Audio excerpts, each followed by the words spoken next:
Hello viewers, আসসালামু আলাইকুম। আপনারা দেখছেন ইব্রাহিম 360, সাথে আছি আমি ইব্রাহিম খলিল। আজকে টিউটোরিয়ালটির মাধ্যমে আমরা জানবো যে ক্লাস 6 এর ইংরেজির কোশ্চেন নাম্বার 5 এর বিশেষ করে identifying adjective and right synonyms, এই কোশ্চেনটা আমরা কিভাবে সলভ করব বিস্তারিত আলোচনা করব। চলুন শুরু করা যাক।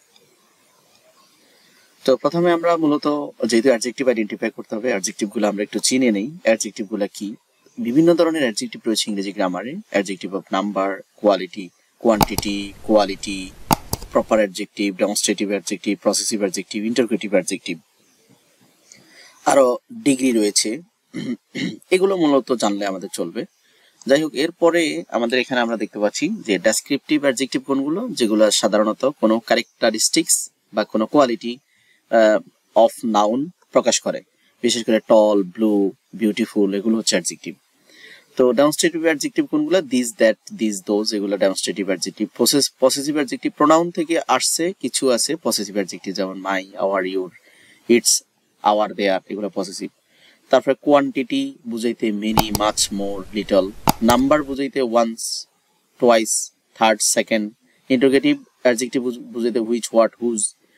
ইনডিফিনিট অ্যাডজেক্টিভ আছে some, any, several, few, many, all. Proper adjective হচ্ছে বিশেষ করে দেশগুলো আমেরিকান, বাংলাদেশি, ফ্রেঞ্চ, চাইনিজ, এগুলো। আরো কিছু আছে সুপারলেটিভ বা কম্পারেটিভ অ্যাডজেক্টিভ, আর কিছু আছে কম্পাউন্ড অ্যাডজেক্টিভ। তা আমাদের মূলত কয়েকটা অ্যাডজেক্টিভ আমাদের জানলে চলবে, সব জানতে হবে এমন না। এখন আমাদের যেটা করতে হবে, একটা গল্প থাকবে। এখানে বলছে read the following passage carefully.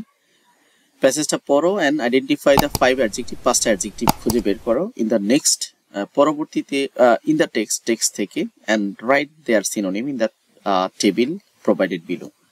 নিচে যে টেবিলটা দেওয়া আছে এখানে সিনোনিম লিখতে বলছে, আই মিন সমার্থক শব্দ লিখতে বলছে ইংরেজিতে। তো এখানে আমরা মার্ক করে রেখেছি স্যানিক মানে পবিত্র, এটার সমার্থক এখানে লিখতে হবে এবং এটা সমার্থক শব্দ লিখতে হবে।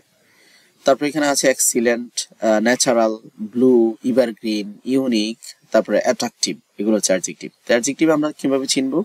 এই যে সর্বশেষ শব্দের শেষে যদি আইসি থাকে, এল থাকে, তারপরে শব্দের শেষে যদি টিপ থাকে, শব্দের শেষে ও ইউএস, ফুল, এগুলো থাকলে মূলত অ্যাডজেক্টিভ আমরা বুঝবো। তাও যা দ্বারা গুণ প্রকাশ করে সেগুলো হচ্ছে অ্যাডজেক্টিভ।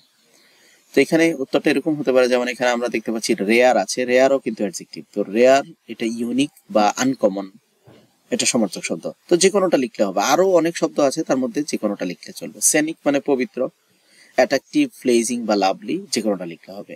এক্সিলেন্ট এটা সমার্থক শব্দ, আউটস্ট্যান্ডিং, ম্যাগনিফিসেন্ট, যে কোনো একটা লিখলে চলবে। পিকচার কিউ এটা হচ্ছে চার্মিং, ডিলাইটফুল বা রোমান্টিক।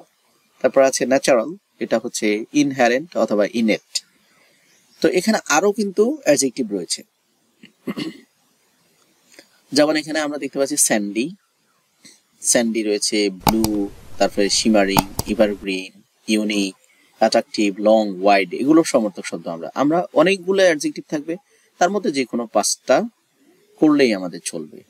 তো এখানে স্যান্ডি মানে হচ্ছে এখানে বলছে গ্রেনিউলার, ব্লু হচ্ছে ইন্ডিগো, তারপরে শিমারিং হচ্ছে গ্রোয়িং, এভারগ্রিন হচ্ছে ইউথফুল, ইউনিক, রেয়ার বা আনকমন, অ্যাট্রাকটিভ, চার্মিং বা গর্জিয়াস, লং হচ্ছে লেন্দি, এক্সটেন্ডেড, ওয়াইড হচ্ছে ব্রয়েড, ওপেন বা এক্সটেন্সিভ। এই ছিল আজকের আয়োজন। মডেল এগুলা সিরিজ ভিডিও থাকবে। মডেল কোশ্চেন 2 দেখার আমন্ত্রণ জানিয়ে